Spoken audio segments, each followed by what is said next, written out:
Baik, terima kasih izin Bapak Bupati. Saya sambil berdiri mungkin ya. Siap Bapak Ibu.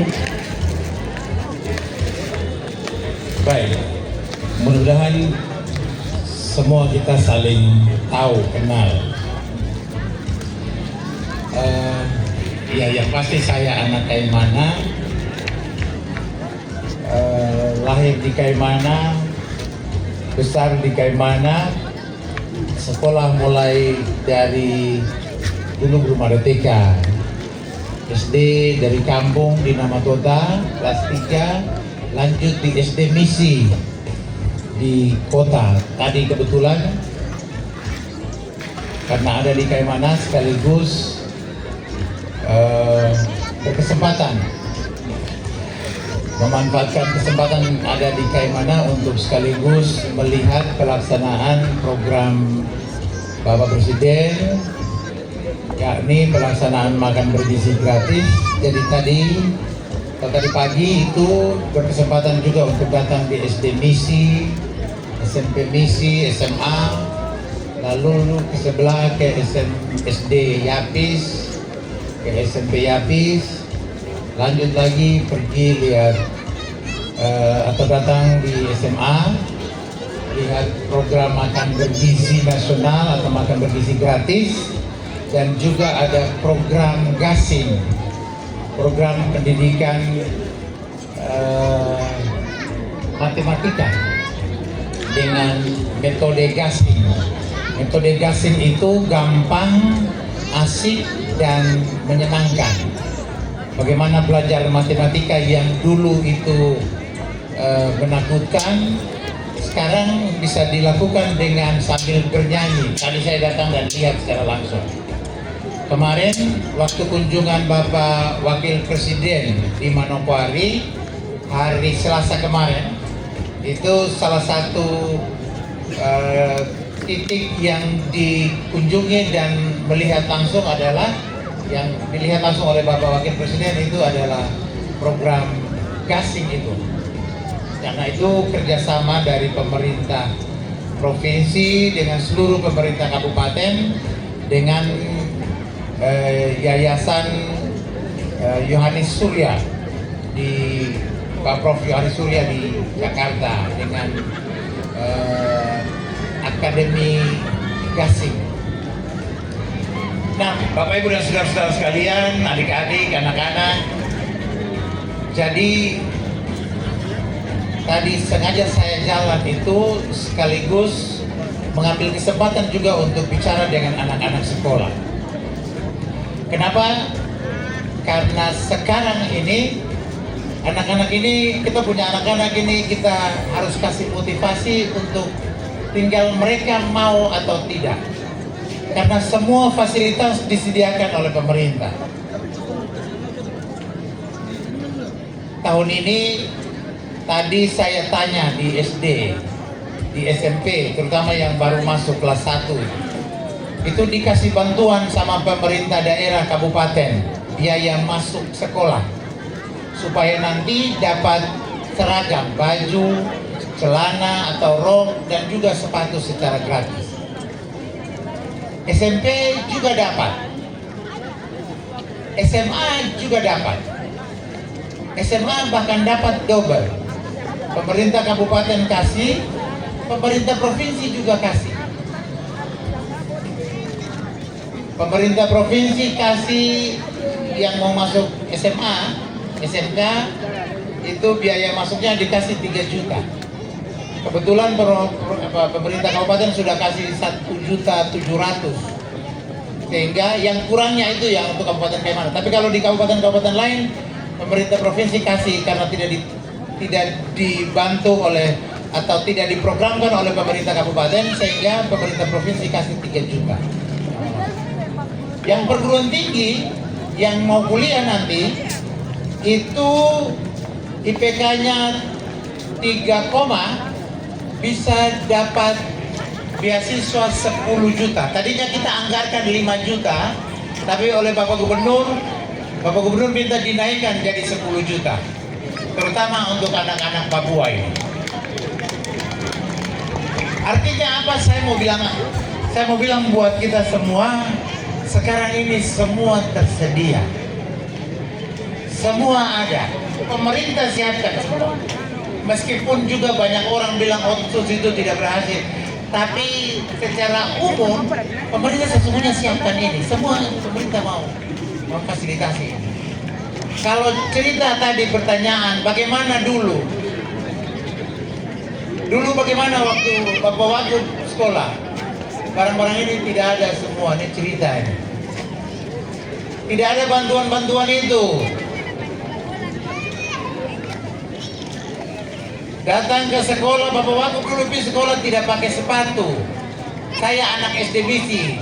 Saya punya guru itu dulu ada nama Pak Wiau, sudah meninggal. Kepala sekolah namanya Pak Meradi, sudah meninggal. Saya punya guru kelas 4 SD itu namanya Pak Thomas Motorpong, sudah meninggal juga. Ada apa namanya Kasrul, sudah meninggal juga, ibunya yang masih ada. Dulu datang sekolah tidak ada sepatu, tidak pakai sepatu, tapi pergi di sekolah. Bapak Wagub ini dulu, di sini ini yang kita berdiri ini sekarang ini dulu laut. Ini laut semua di sini sampai di darat. Bapak Wagub dulu waktu SMP sekolah siang, jadi pergi sekolah siang pulang, pergi jaring ikan di Wanggora, jaring ikan di kampung sana. Nanti sampai pagi datang lagi jual ikan, pergi sekolah. Nanti pulang sekolah baru tidur. Cari uang sendiri. Ini cerita betul, ini bukan cerita dongeng. Ini cerita nyata-nyata ini. Datang masuk di sini ini masih laut, sandar di sini dulu kios-kios keliling ini. Baru kemudian pasar di situ. Pergi jual ikan di situ, ikan laku. Habis itu baru bawa pulang Johnson pagi di Tanusan sana, baru naik anak kampung Seram jadi pulang di rumah, mandi baru pergi sekolah. Ini cerita betul. Ini bukan cerita dongeng ini ya. Ini Bapak Wagub yang berdiri depannya mereka pegang mic dan bicara. Jadi kalau ada yang mau banding-bandingkan dulu dan sekarang ini pemerintah siapkan semua. Semua pemerintah siapkan. Anak-anak sekolah, anak-anak bayi. Anak-anak bayi sekarang ada program makan bergizi. Itu bukan hanya diberikan untuk anak sekolah, tetapi ibu hamil.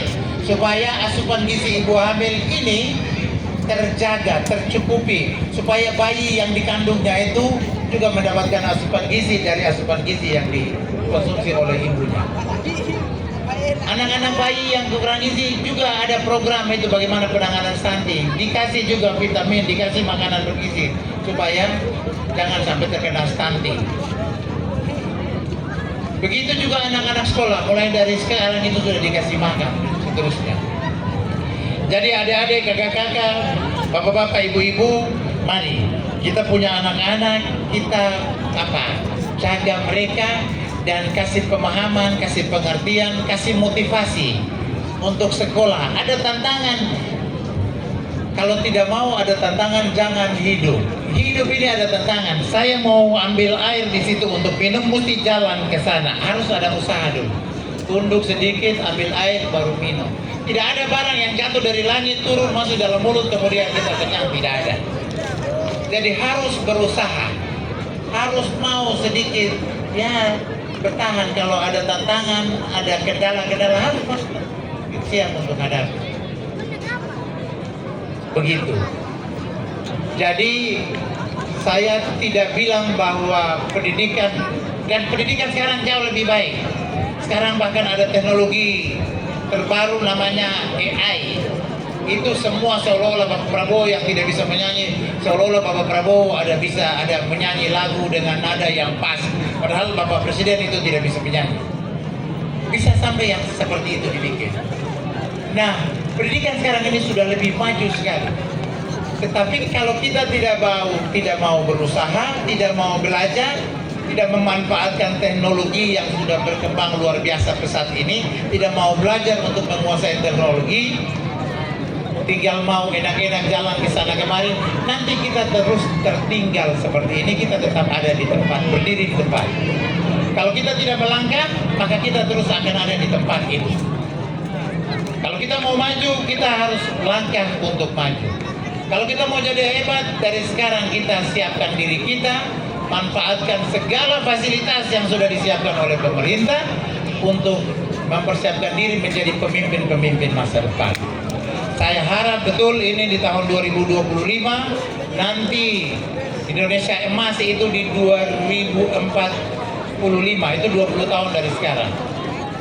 Saya harap nanti ada muncul 20 tahun yang akan datang itu pemimpin-pemimpin dari anak-anak yang sekarang ada di SMP, ada di SMA, bahkan ada yang dari SD. 2045 itu artinya 20 tahun dari sekarang. Kalau anak SMP yang usia 11 tahun, 20 tahun lagi, itu dia sudah 31 tahun. Itu usia yang sangat produktif. Usia yang benar-benar produktif sekali. Tapi harus disiapkan dari sekarang. Kalau tidak kita siapkan dari sekarang, nanti 20 tahun yang akan datang kita tetap akan jadi penonton. Sekali lagi harap 20 tahun yang akan datang kita punya anak-anak, kita punya adik-adik, ini akan jadi pemimpin-pemimpin yang hebat. Tidak hanya di Kaimana, tetapi juga di seluruh Papua ini, bahkan bisa menjadi pemimpin-pemimpin nasional, bahkan internasional. Tuhan sayang kita semua. Terima kasih. Baik, terima kasih. Mari kita beri aplaus yang meriah. Terima kasih untuk Bapak.